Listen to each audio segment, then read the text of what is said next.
So on the bottom of Scott Honeycutt's flyer, it says that he's a San Luis Valley resident. Now, I've been trying to talk to Donald Valdez. He doesn't answer questions on Facebook. He barely answers questions, face to face.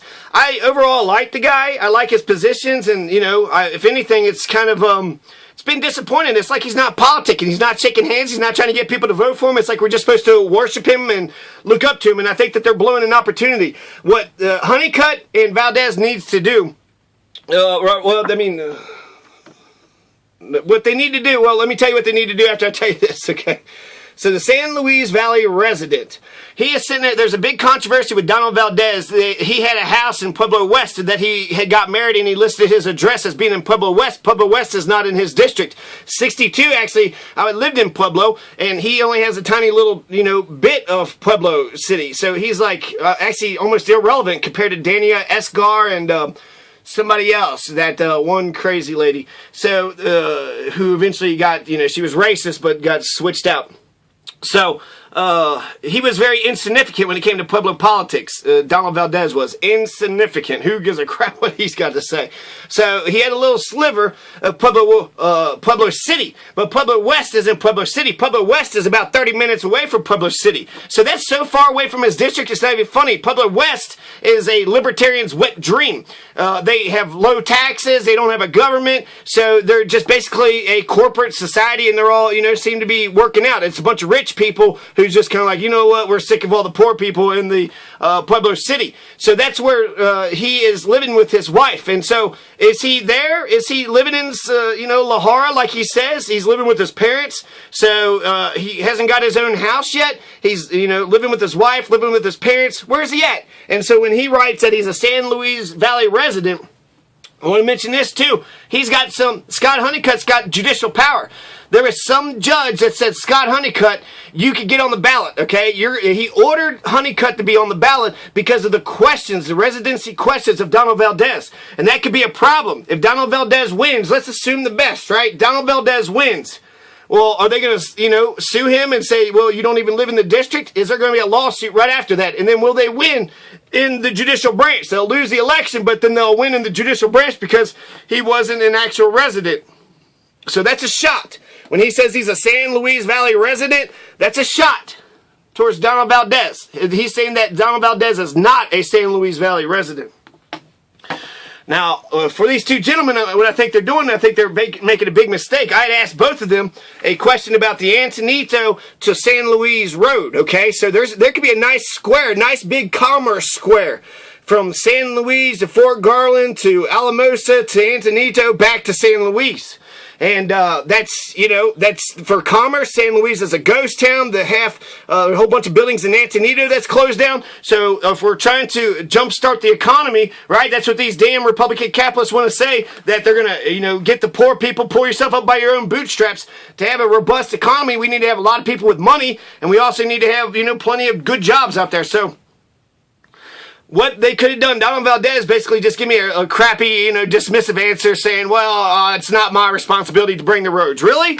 Well, how come I'm here on Proposition 109 and 110 and sitting there asking me whether or not I should pay more fucking money for roads? If I had to pay more money for fucking roads and I'm not going to get any roads, then why the fuck would I do that? Why the hell would I vote yes for Proposition 109 or 110? So there's one thing that Donald Valdez blew. He could have just said that there's two propositions there. If we get the highway money, of course we'll get some new roads down here. So let's assume, again, let's give Donald Valdez the benefit of the doubt. Let's assume he can't, specifically bring any roads down here. I don't see why he couldn't. The transportation, they get money. So anyways, let's assume he can't do it. Well, what needs to be done? He had said that it's up to the counties. So that means I need to talk to Conejos County. There's also the lands, federal lands, so I need to talk to the Bureau of Land Management. And then there's Castillo County. So there are 3 other government entities, local governments, that would benefit from a road like this. But the feds, they build interstates all over the place. The state, building the damn roads is what these propositions are called. Build us some damn roads, goddammit. So Proposition 109 and 110, build us some goddamn roads.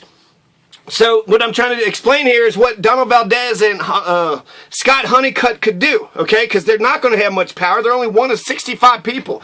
So they're just a damn representative. They're not like a senator. Senator, there's only, 30 or so people, so they actually have a bigger voice. But when it comes to, and then if you're not in the majority, then you're not going to have any voice whatsoever. So Scott Honeycutt is just going to have to beg to get any of these roads and projects to come here. Whereas Donald Valdez, being he's a Democrat, and it's going to be Jared Polis is going to win, Diane Bush is going to win, and Valdez should get swept up in the blue wave, but he's not. He's not talking progressive. He's not talking about the poverty. He's not talking about working class. He's not talking about unions. He's not talking about homelessness.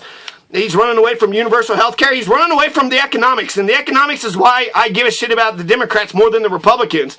Because they'll at least say, well, the kids need some food. Meanwhile, these Republicans in the schools, they'll sit there and campaign against food stamps, and then they'll take the federal dollars and they'll, give the lunches and shit and say, look, we're doing something for the poor. I don't know, Republicans in Conejos County, I believe you guys. The government is the problem, the taxes are. The Republicans are the ones that run this government. Yeah, fuck this government. Give you more taxes so you can sit there and fuck the rest of us over? Nah, we need to clean house. Fire all of them and then put poor people into their positions. And it's not about the virtue of being poor. Get the educated poor. Get the educated locals, okay? There's a Greece or Rome, it doesn't matter, but at any time there's some democracy in Athens where everybody had to be ready to take every position. And that's a good society. I want a society where, you have the sheriff who's ready to be the dog catcher or ready to be the farmer. We got a sheriff that's ready to go around helping people, being a community, planting trees, helping old people across the road, being a community police officer, being a decent human being, and then just by the virtue of his presence, enforcing law and order. So, and that's only going to be by the Democrats. The Republicans don't have any kind of operating philosophy. They're just a bunch of tyrants. They're just oppressor tyrants. And they're pieces of shit. Especially Monica de Herrera. She's a piece of shit. And then that principal might have been her. She seemed nice as hell. She said it was okay. But then that fucking Nazi behind the clerk, that piece of shit, we got paid for her fucking fat ass to sit on her, fucking fat ass and be shitty to everybody. I don't trust my boy around her. She's a psycho. She's mean. She's creepy. She's weird. No, fuck you. And you don't know right from wrong either. You don't know right from wrong.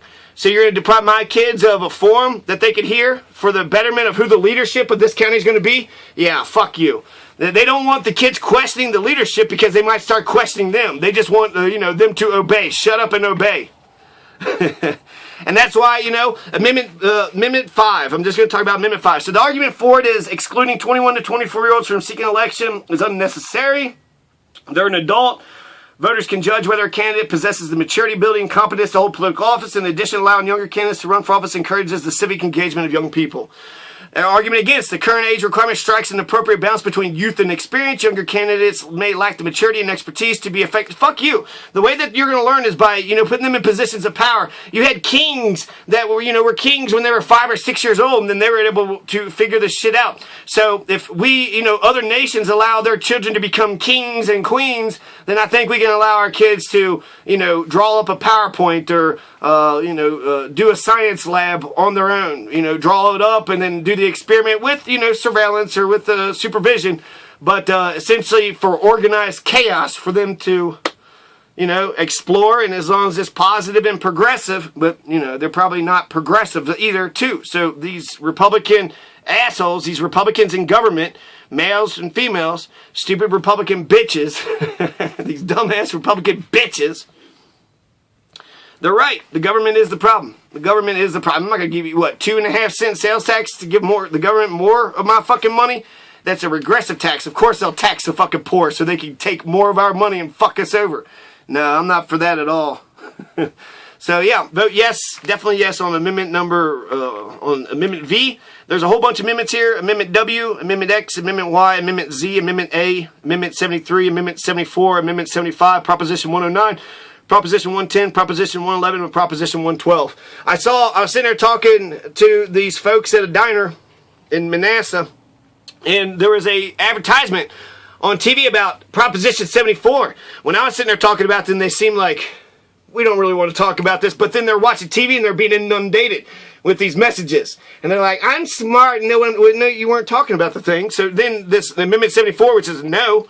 Well, actually, I'm changing my mind on Amendment 74. It's about zoning. I think they mentioned zoning. They're sitting there saying that if the government passes a law that which reduces the fair market value of your land, and it's about zoning. So it's about the eminent domain when they take your property away. And so they're saying that planning and zoning is taking the fair market value down. Now, there could be universal health care. There could be, that could be used for a lot of things. But if it's used for zoning, I like that. I like the zoning thing. So I think the specific issues, what can that law be used for? So at first I was no, but now I'm thinking if it's zoning, then I'm for freedom. And there should be, zoning, I think there should be an orderly development, but I also think that there should be, we want people to develop their land. That is not something we want to stop. So maybe we should have like a free, a year where there's just no zonings, no permits for, especially people that are, have less, make less than 150,000 or something. So have some sort of coupon day for the poor. So there's things about payday loanings, there's highway projects, there's the oil and gas bill, there's the campaign contributions, they're stopping gerrymandering. So a lot of these are for yes, most of them are for yes, but I'm going to talk about each one of them. So just to give you a heads up of what's to come, what's coming up. So